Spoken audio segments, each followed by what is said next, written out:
Sebelumnya saya mengucapkan terima kasih yang sebesarnya atas kehormatan untuk kami dari BPSMPS. Jadi kantor kami adalah Balai Pelestarian Situs Manusia Purba Sangiran. Kami diberi kesempatan untuk bisa sharing dengan Bapak Ibu semua di sini, dengan teman-teman mahasiswa dari berbagai universitas ya ternyata. Jadi sungguh ini sebuah kesempatan bagi kami untuk bisa menjalin silaturahim dengan lebih banyak lagi gitu. Oke, jadi pada kali ini saya akan mencoba untuk berbagi pengalaman gitu dalam pengelolaan spesimen, dan khususnya untuk kami itu spesimen fosil dan kepentingan untuk studi evolusi di Museum Sangiran. Sebelumnya, pada materi kali ini nanti saya akan bagi menjadi 3 bagian. Yang pertama saya akan menjelaskan tentang tugas pokok dan fungsi dari Balai Pelestarian Manusia Purba Sangiran, kemudian tentang pengelolaan spesimen fosil, dan tentang studi fosil. Dan tentu saja pada akhir dari materi ini nanti, kita akan berkeliling Museum Sangiran, meskipun dengan virtual. Baiklah.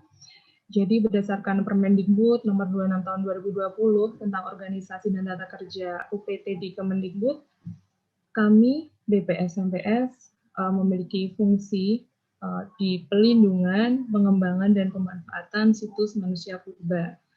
Jadi sebenarnya skop kerja kami adalah situs manusia purba di seluruh Indonesia. Untuk di pelindungan sendiri, kami ada tugas dalam hal penyelamatan. Kenapa ini saya sampaikan? Karena pengelolaan spesimen fosil ini berkaitan dengan tiga bidang tupoksi kami. Jadi dimulai dari pelindungan, yaitu dari penyelamatan, kemudian ada zonasi, perawatan, dan pengawetan dari spesimen itu, serta pengamanan.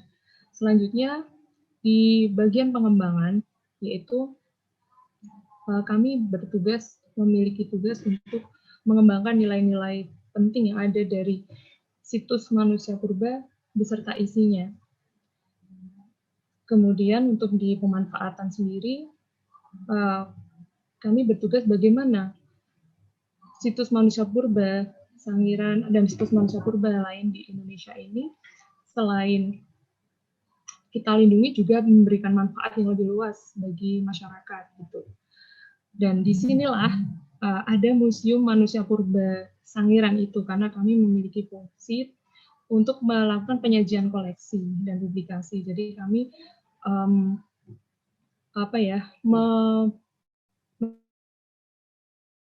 mendisplay atau menyajikan koleksi dari fosil yang sudah kita selamatkan, sudah kita lindungi tersebut di museum tersebut. Gitu. Oke. Langsung saja ya. Ini pengelolaan spesimen fosil. Ini ada, di sini saya sampaikan ada 4 tahap ya. Yang tahap pertama yaitu ada di lapangan atau di field. Kemudian fosil masuk ke laboratorium, kemudian ke storage, dan terakhir adalah di exhibition. Di lapangan ini atau di field ini juga terdiri dari beberapa sumber gitu, sumber datangnya fosil dari alam itu. Ada yang dari ekskavasi, dari penelitian yang memang kita lakukan, kemudian juga kita ada penyelamatan.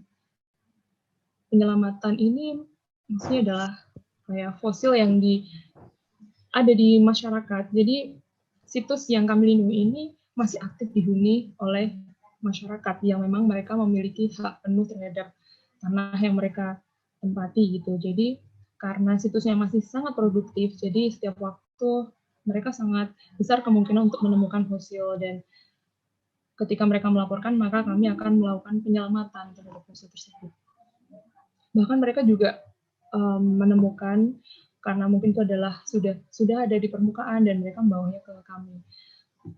Lalu kegiatan di langkah pengelolaan di laboratorium adalah di sini ada analisis, kemudian ada dokumentasi, ada pengukuran, kemudian juga kegiatan konservasi, registrasi.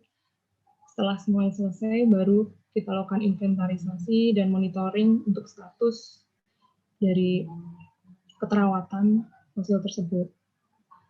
Lalu setelah itu ada tahapan di mana spesimen itu akan dilakukan kajian untuk bisa dipamerkan sebagai koleksi museum atau ditetapkan sebagai cagar budaya. Akan saya berikan gambaran bagaimana kita menangani fosil tersebut dari lapangan ya. Jadi ini adalah contoh ketika kami melakukan penyelamatan terhadap kranium, fosil kranium dan kornu dari Bubalus paleokerabau, jadi jenis kerbau purba itu. Waktu itu ada laporan dari masyarakat, kemudian kami datang dan kami melakukan penyelamatan dengan melakukan ekskavasi, rescue excavation ya. Di sini apa saja yang kita lakukan? Kita di lapangan melakukan perekaman data ya. Kita melakukan perekaman terhadap titik koordinatnya, kemudian juga jenis lapisan tanah atau stratigrafi, karena seperti gambar di bawah ini, karena lapisan tanah stratigrafi ini adalah sebagai penentu untuk pertanggalan relatif dari temuan yang kita selamatkan. Kemudian kita juga mengukur ketinggian titik temuan dan kita juga mencatat riwayat penemuan karena kita menghargai setiap penemuan yang diberikan oleh masyarakat. Kemudian di sebelah kanan ini adalah proses salah satu dari proses pengangkatan dari fosil itu sendiri. Kita menuangkan sejenis zat yang namanya poliuretan. Jadi ini bahan material yang digunakan supaya ketika kita mengangkat fosil tersebut tidak mendapatkan banyak goncangan dan bisa lebih terpreserve gitu ketika sampai di laboratorium untuk dilakukan analisis. Kemudian untuk titik koordinat, jadi situs manusia purba yang kita lindungi itu seluas 59 km persegi. Jadi kita perlu data titik persebarannya, lokasi di mana sih temuan itu, karena temuan itu sudah terambil dari asalnya. Jadi kita harus melakukan perekaman data yang semaksimal mungkin gitu. Karena temuan dari fosil dari masa lalu itu yang sangat penting adalah konteksnya ya, dia ditemukan di lapisan mana gitu.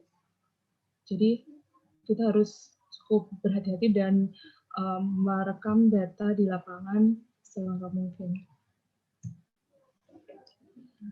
Kemudian ini adalah beberapa kegiatan yang kita lakukan setelah fosil sampai di laboratorium. Ini mungkin beberapa nih foto-foto yang kita lakukan tidak di Museum Sangiran, tapi ini tim kami karena kami memang aktif melakukan kegiatan seperti yang kami lakukan di Museum Sangiran, di Museum Manusia Purba yang tersebar di Indonesia.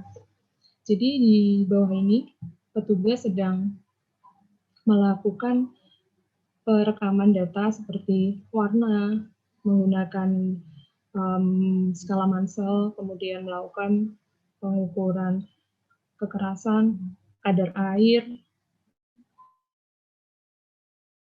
dan melakukan pengecekan apakah fosil itu bereaksi dengan HCl, karena itu bisa membantu untuk mengetahui fosil itu dulu pernah berada di lingkungan laut atau tidak.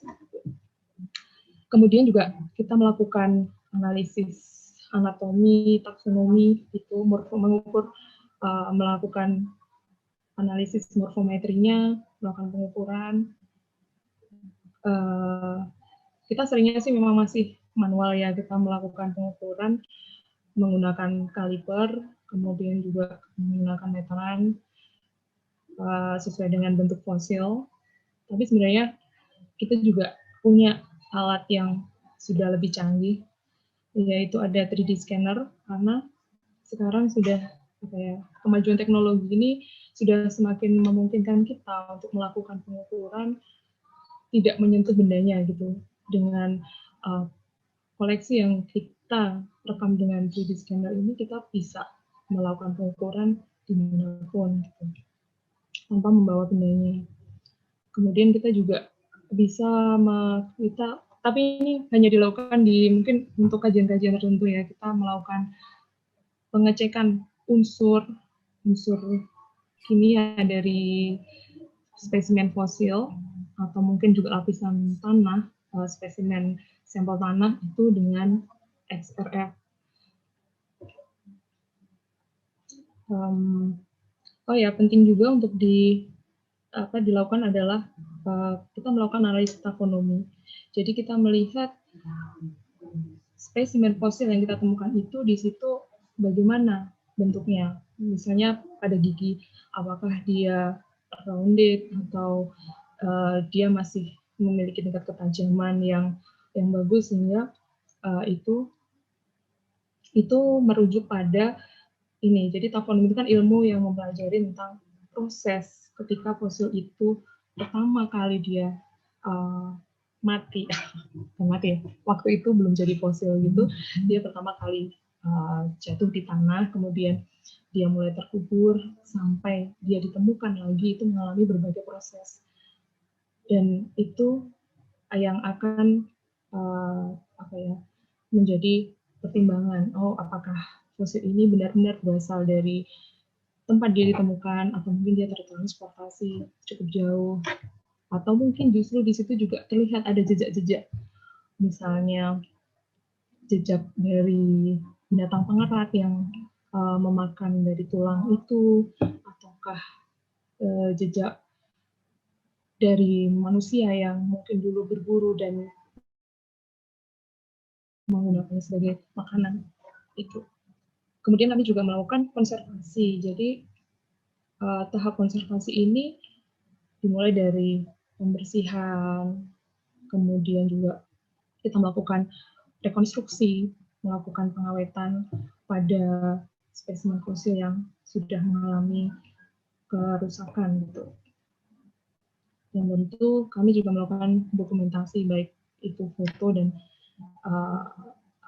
untuk scanning untuk fosil-fosil yang penting gitu. Tahap selanjutnya adalah di storage. Ini mungkin tempat ini yang saya tampilkan ini tidak semua pengunjung bisa masuk ke sini. Bapak Ibu mungkin ada yang sudah pernah masuk ke sini, berarti Anda itu adalah pengunjung yang spesial. Jadi untuk sementara memang storage kami belum bisa diakses oleh semua pengunjung gitu. Jadi biasanya hanya misalnya peneliti atau mungkin mahasiswa yang sedang melakukan penelitian itu bisa mengakses koleksi kami yang ada di dalam storage. Dalam proses fosil-fosil yang sudah kita perlakukan di lab, sudah kita analisis, sudah kita rawat, melakukan perawatan, kita melakukan inventarisasi, memberikan nomor inventaris, kemudian kita juga melakukan input ke dalam database. Kita punya database yang di situ memang sekarang sedang kita develop lagi untuk mendapatkan database yang lebih baik. Dan di dalam storage ini kita juga melakukan monitoring untuk perawatan. Jadi ada petugas yang memang bertugas untuk melihat secara periodik apakah ada fosil yang membutuhkan perawatan seperti itu. Apakah ada kerusakan-kerusakan, karena pada studi kami akhir-akhir ini pada fosil yang kami rawat itu ternyata ada semacam ini mungkin untuk tambahan aja ya. Jadi semacam proses penggaraman gitu ada fosil yang di situ punya riwayat ditemukan di lingkungan yang basah gitu, misalnya dari lumpur atau dari lempung atau dari tempat yang banyak mengandung air, kemudian kita simpan, itu ternyata dia bereaksi, dia mengalami peneraman yang kita sebut pirit. Nah, di situ kita sedang mempelajari gimana ini cara menghentikan proses pengharaman tersebut. Ini rak-rak ini kita kita susun fosil-fosil yang sudah kita bikin nomor inventaris, kita letakkan sesuai dengan lokasinya, apakah itu masuk dia ke famili Bovid, ataukah dia juga pernah di anggota dari Probos atau dari Cervid. Nah, itu kita kelompokkan supaya kita mudah dalam mengaksesnya. Untuk hal ini kita masih terus melakukan pembaruan gitu supaya kita mendapatkan memiliki gudang yang rapi dan mudah dalam diakses. Ini tahap yang terakhir ya, itu ada exhibition dan penetapan sebagai cagar budaya. Jadi fosil-fosil tadi yang sudah tidak hanya berhenti di gudang sebenarnya. Jadi untuk pemanfaatan lebih lanjut dari spesimen fosil itu cukup banyak. Mungkin Bapak Ibu ada yang mahasiswanya pernah melakukan penelitian di balai kami. Misalnya untuk yang terakhir saya sempat mendampingi itu ada yang melakukan penelitian terhadap gigi suit, jadi gigi babi, fosil gigi babi. Jadi dia melakukan identifikasi karakter dari gigi babi itu untuk melihat variasinya. Jadi dia membandingkan dari yang ada di Sangiran, ada di situs-situs manusia yang lain. Juga ada yang meneliti tentang fosil dari Brachyura, dari kepiting, kemudian dia meneliti tentang variasinya, kemudian ada juga yang meneliti tentang tanduk rusa, serangga dari rusa, dari Cervid, itu untuk kepentingan penelitian bisa dilakukan seperti itu. Kemudian juga kami mungkin yang paling dikenal, yang banyak dikenal adalah memang Museum Manusia Purba ya daripada balai kami. Jadi balai kami memiliki ruang pamer yang disebut Museum Manusia Purba Sangiran. Nah, jadi sebelum jadi koleksi museum, sebelum dipamerkan, kita melakukan kajian nilai penting sebagai koleksi, kemudian juga untuk sebagai cagar budayanya kita melakukan kajian nilai penting untuk bisa ditetapkan sebagai cagar budaya. Dan akhirnya masyarakat bisa menikmati fosil yang sudah kita selamatkan dari lapangan, sudah kita analisis, sudah kita dokumentasi dengan baik, dan akhirnya kita bisa sampaikan ke masyarakat. Nah, kita masuk ke studi evolusi ya. Bapak Ibu tentu lebih menguasai tentang evolusi ini karena Bapak Ibu dosen-dosen biologi semua. Jadi kita tahu bahwa fosil ini adalah salah satu bukti dari evolusi, dan ini saya lebih akan bicara tentang menyampaikan tentang bagaimana sih perkembangan penelitian dalam bidang evolusi yang ada sekarang ini. Jadi pada tahun 2016 Indonesia sudah ditetapkan oleh UNESCO sebagai kategori 2 center dengan nama ini Center for Evolution, Adaptation, Dispersals in Southeast Asia atau CEDSI. Nah, ini tentu memberikan tantangan kepada kita sebagai pusat untuk studi adaptasi dan persebaran manusia purba atau manusia di Southeast Asia ini. Bagaimana kita sudah apakah kita bisa berperan di situ gitu kan. Karena ilmu ini sebenarnya tidak hanya untuk arkeologi saja, jadi dibutuhkan disiplin ilmu lain seperti geologi, biologi, fisika, kimia, geografi, dan ilmu-ilmu yang lain untuk membentuk sebuah penelitian yang komprehensif gitu. Karena banyak sekali studi-studi yang membutuhkan ilmu-ilmu tersebut seperti studi untuk bioarkeologi, paleontologi, geomorfologi, bahkan sudah sampai ke studi paleoprotein, ke ancient DNA, seperti itu.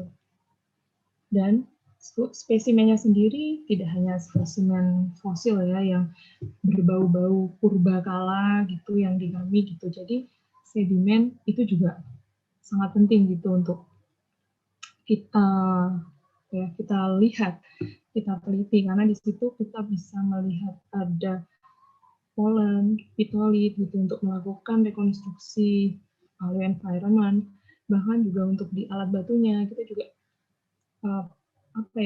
kita bisa mengisolasi sisa-sisa lemak atau protein yang ada di alat batu tersebut untuk melihat pola behavior manusia purba pada masa lalu. Jadi mungkin selama ini yang tersebar luas di masyarakat itu adalah untuk evolusi adalah perubahan dari kerang menjadi manusia. Tapi sebenarnya ada banyak hal yang lebih menarik gitu kalau kita bisa menyampaikan gitu. Jadi tentu saja ada hal-hal yang selain untuk variasi secara fisik. Untuk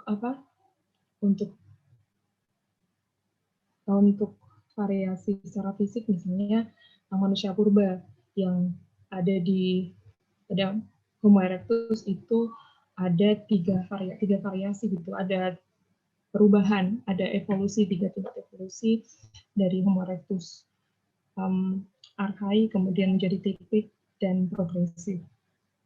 Kemudian juga kita harus mempelajari setelah ada manusianya, terus bagaimana dulu manusia itu dengan hunianya gitu, dengan makanannya gitu.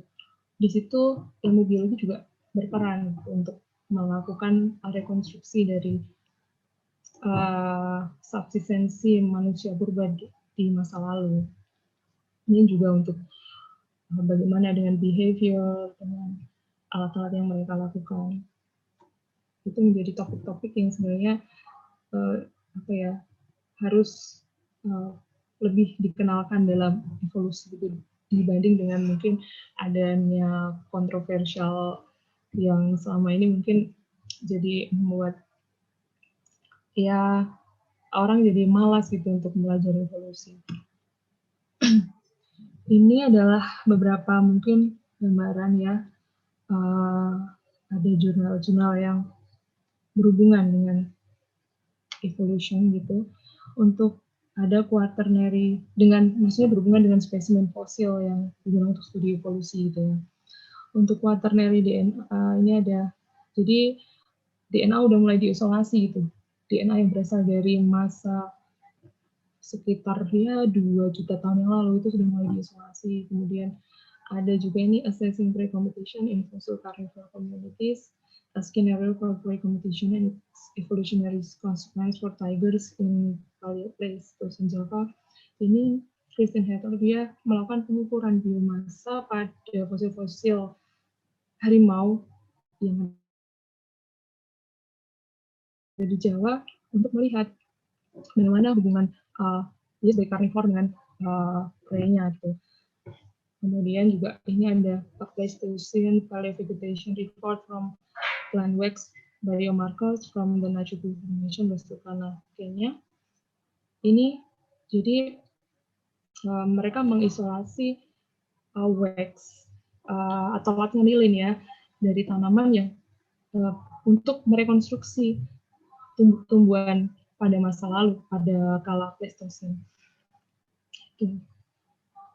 Oke, jadi sangat dibutuhkan peran serta dari teman-teman di biologi untuk memberikan sumbangan ya dari kompetensi dari ilmu biologi untuk mendukung di ilmu ini, mengembangkan ilmu ini. Baiklah, mungkin supaya tidak bosan mendengarkan saya, kita langsung ke virtual tour.